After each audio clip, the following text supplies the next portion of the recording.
अस्सलाम वालेकुम वरहमतुल्लाहि वबरकातुहू औज़ु बिल्लाहि मिनश शैतानिर रजीम बिस्मिल्लाहिर रहमानिर रहीम శాపగ్రస్తుడైన సైతాను బారి నుంచి సృష్టికర్త అయిన అల్లాహ్ యొక్క రక్షణని అల్లాహ్ యొక్క సహాయాన్ని రక్షణ వేడుకుంటూ ఉన్నాను ఆమీన్. అల్లాహ్ ప్రవక్త ముహమ్మద్ సల్లల్లాహు అలైహి వసల్లం శాంతి సేకలు కురిపించండి వల్ల ఆమీన్.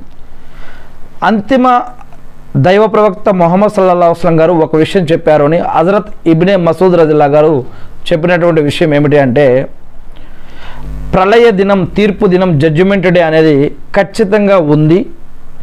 మానవులు మంచి చెడు పాపపుణ్యాలు హరామహలాల జీవితాన్ని బట్టి స్వర్గమా లేదా నరకానికి వెళ్ళటం జరుగుతుంది దేవుని నిర్ణయం ప్రకారం ప్రళయ దినం రోజు అని, మరియు ఆ నరకాన్ని ప్రళయ దినం రోజు దైవదూతలు లాక్కు రావడం జరుగుతుంది. ఆ నరకానికి 70,000 కళ్యాలు ఉంటాయని, మరి ప్రతి కళ్యాణానికి ఇంకొక 70,000 దైవదూతలు, ఒక్కొక్క కళ్యాణాన్ని మళ్ళీ 70,000 దైవదూతలు లాగుకుంటూ వస్తారు అని, ఇలాంటి ఒక విషయాన్ని, దీనిని గైబే ఇల్మ్ అని చెప్పడం జరుగుతుంది. ఈ యొక్క హదీస్ని చెప్పడం జరిగింది. అంటే ఇదొక గైబ్కు సంబంధించినటువంటి ఇల్మ్. ఖురాన్లో 2వ సూరాలోని మొదటి 4 వాక్యాల్లో ఒక విషయం చెప్పడం జరిగింది. విశ్వాసులు, నిజమైన విశ్వాసులు ఎవరు అంటే, దేవుడు దైవ ప్రవక్త పైన అవతరింపజేస్తున్న, వహీ రూపంలో అవతరింపజేస్తున్న ఈ యొక్క ఖురాన్ అనే గ్రంథాన్ని ఎవరైతే నమ్ముతారో, విశ్వసిస్తారో, వారు ఆ యొక్క విశ్వాసంలో కొన్ని విషయాలు ఉన్నాయి. అది ఏమిటి అంటే, విశ్వాసంలో కొన్ని విషయాలు, దీనిని అర్కానే ఈమాన్ లేదా అనేక రకాల పేర్లతో పిలుస్తారు. దేనిపైన ఈమాన్ అంటే, అల్లా పైన ఈమాన్. అంటే అల్లా అనేవాడు నిజంగా ఉన్నాడు, సృష్టికర్త దేవుడు అనేవాడు, అల్లా అనేవాడు నిజంగా ఉన్నాడు. ఆయన 7వ ఆకాశం మీద అర్షణ పీఠం పైన మరి ఉన్నాడు అని ఇదొక విశ్వాసం. ఇక అల్లా వెలుతురుని తయారు చేసి వెలుతురు నుంచి దైవదూతలు సృష్టించాడు అని, మరియు ఆయన అగ్నిని తయారు చేసి అగ్ని నుంచి జిన్నులని చేశాడు అని, మట్టిని తయారు చేసి మట్టి నుంచి మానవుల్ని తయారు చేశాడు అని, ఇలానే అల్లాహ్ సుబ్హానహు వ తఆలా అల్లా ఉన్నాడు, అల్లా యొక్క దైవదూతలు ఉన్నారు.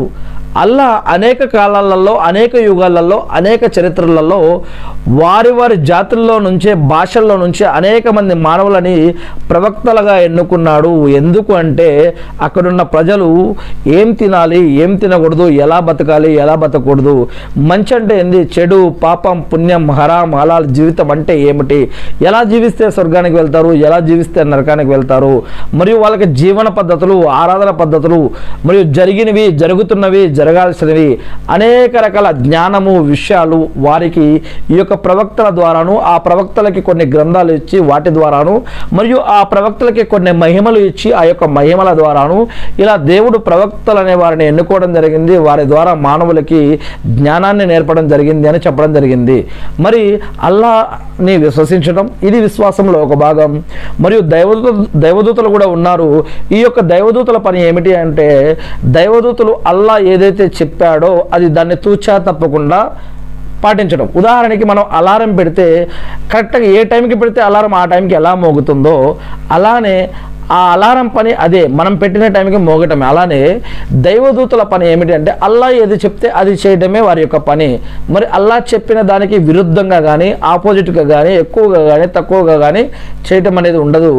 ఒకసారి జిబ్రీల్ అలైహిస్సలాం గారు, అంటే ప్రవక్త ముహమ్మద్ సల్లల్లాహు గారు తన యొక్క జీవితంలో 3 సార్లు జిబ్రీల్ అలైహిస్సలాం గారు చూడటం జరిగింది అని మరి అనేక హదీసుల్లో చెప్పడం జరుగుతూ ఉంది. మరి ఒకసారి చూసినప్పుడు ఆయన భూమి నుంచి ఆకాశాలంత వరకు ఆయన వ్యాపించి ఉన్నాడు. మరియు ఆయన ఇలా కొన్ని రెక్కలు కూడా కనిపించాయని, ఆయన ఒకే ఒక్క దైవదూత నిలబడితేనే ఆయనకి అంత ఎత్తుగా, అంత పెద్దగా, ఆయన మొత్తం చూడలేనంతగా అంత పెద్దగా వ్యాపించి ఉన్నాడు. మరి ఆయన అసలు రూపం ఇంకెంత ఉందో, ఒక్క దైవదూత జిబ్రీల్ అనబడే గాబ్రియల్ దైవదూతను ఇంత పెద్దగా, మరి ముహమ్మద్ సల్లల్లాహు అలైహి వసల్లం గారు ముందు నిలబడాల్సిన అంత ఆ హైటే అంతగా కనిపించి ఉంటే, ఆ అసలు రూపం, అసలు హైటు, అసలు శక్తులు ఎన్ని ఉన్నాయో, మరి ఒక్క దైవదూతకే ఈ విధంగా దేవుడు ఈ విధంగా చెప్పి ఉంటే, చూపించి ఉంటే, మరి నరకాన్ని తీసుకొచ్చే దైవదూతల గురించి స్పెషల్గా చెప్పడం జరిగింది ఖురాన్లో. వారికి అనేక రకాల కొన్ని విషయాలు పెట్టడం జరిగింది. మరి ఆ నరక భటులు ఎంత ఉంటారు, ఎలా ఉంటారు, మరి ఆ యొక్క నరకం మీద ఉండే భటుల గురించి, వాటి యొక్క రక్షకుల గురించి, వాటిని మెయింటైన్ చేసే దాని గురించి ఈ యొక్క విషయాలు ఖురాన్లో చెప్పబడ్డాయి. అంతేకాకుండా ఇప్పుడు మనం చెప్పుకోబోయే ఈ యొక్క హదీసులో నరకానికి 70,000 కళ్యాలు ఉంటాయి. ప్రతి కళ్యానికి మళ్ళా 70,000 విడివిడిగా మళ్ళా కళ్యాణలాగే ఆ 70,000 కళ్యాణలాగే 70,000 దైవదూతలు మళ్ళా ఉంటారు అని. అంటే నరకం ఎంత పెద్దదో మనం ఊహించలేము. మానవుడి యొక్క మెదడు, మానవుడి యొక్క ఆలోచన, ఈ యొక్క ఆలోచన శక్తి కూడా మనం ఎన్ని గ్రాఫిక్స్ తయారు చేసినా కూడా ఆ యొక్క ఊహకి అందనది అనేది ఇక్కడ అర్థమవుతుంది. ఎందుకంటే ఇప్పుడు నేను చెప్తూ ఇటువైపు వచ్చాను. ఏంటి అసలు విషయం అంటే విశ్వాసం, దేవుడు అల్లాహ్ పైన విశ్వాసం, దైవదూతల పైన అంటే దైవదూతలు ఉన్నారని విశ్వాసం, వారిని ఆరాధించకూడదు, కేవలం అల్లాహనే ఆరాధించాలి. దైవదూతలు ఉన్నారని విశ్వాసం, దైవ ప్రవక్తలు ఉన్నారు కానీ వారిని ఆరాధించకూడదు, ఉన్నారని విశ్వాసం కానీ అల్లాహనే ఆరాధించాలి. దైవ గ్రంథాలు ఉన్నాయి, గ్రంథాన్ని మొక్కటం కాదు, గ్రంథంలో ఏముందో దాని ప్రకారం అల్లాని గుర్తించి అల్లాని ఆరాధించడం, గ్రంథంలో ఉన్నట్టు జీవించడం. అంటే గ్రంథాలు ఉన్నాయని విశ్వసించడం, మరియు తీర్పు దినం జడ్జిమెంట్ డే అనేది ఖచ్చితంగా ఉంది అని విశ్వసించడం. ఈ యొక్క తీర్పు దినం ఉందని విశ్వసించిన తర్వాత మన యొక్క విధివ్రాత కూడా ఉంది అని ఇది కూడా ఒక విశ్వాసం.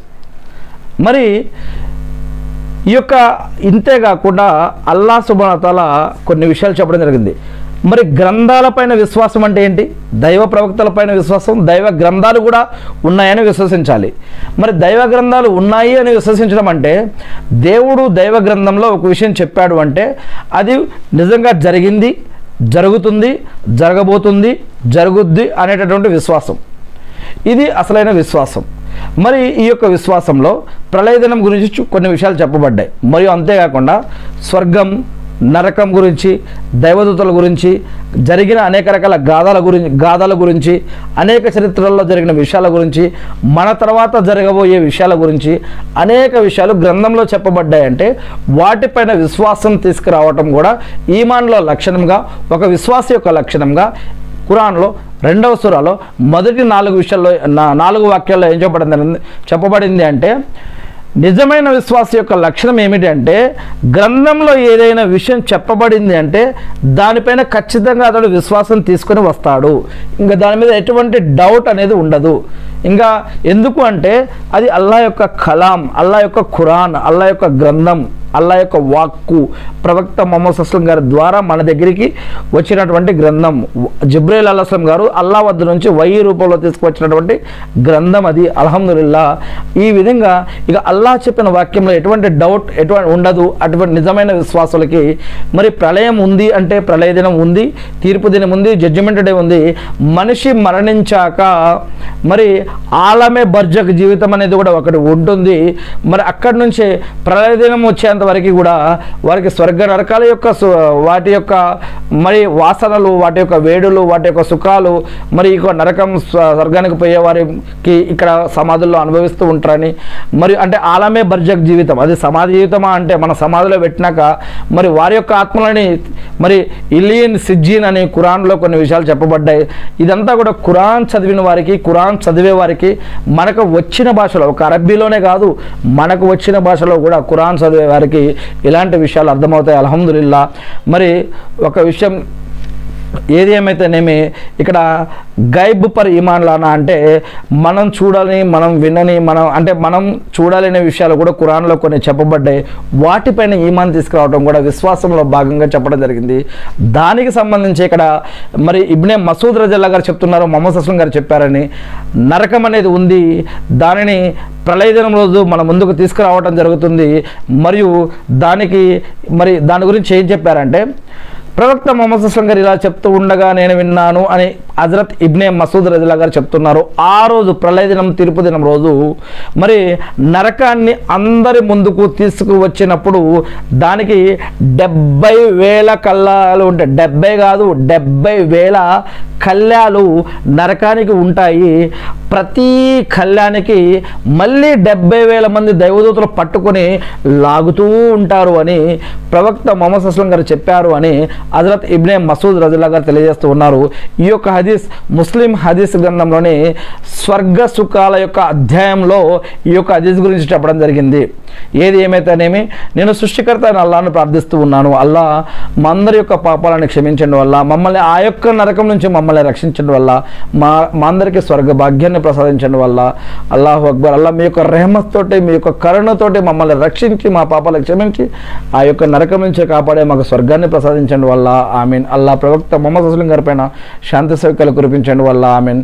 అల్లా మేము ఇడిచిపెట్టిన నమాజుల కోసమై మిమ్మల్ని క్షమాపణ వేడుకుంటూ ఉన్న వల్ల, మేము ఖురాన్ చదువుతూ నమాజులు చేస్తూ ఉపవాసాలు ఉంటూ మీకు ఇష్టమైన పద్ధతిలో మేము జీవించే భాగ్యాన్ని మాకు ప్రసాదించడం వల్ల అల్లాహు అక్బర్, అల్లాహు అక్బర్. అల్లా మా యొక్క పాపాలను క్షమించడం వల్ల, మా యొక్క ప్రార్థనని స్వీకరించడం వల్ల, ఎవరైతే ఈ యొక్క ప్రసంగం వింటున్నారో ఇతరుల దాకా చేస్తారో వారి తరపున కూడా నేను మిమ్మల్ని ప్రార్థిస్తూ ఉన్నాను వల్ల, మా యొక్క ప్రార్థనని స్వీకరించడం వల్ల ఆమీన్.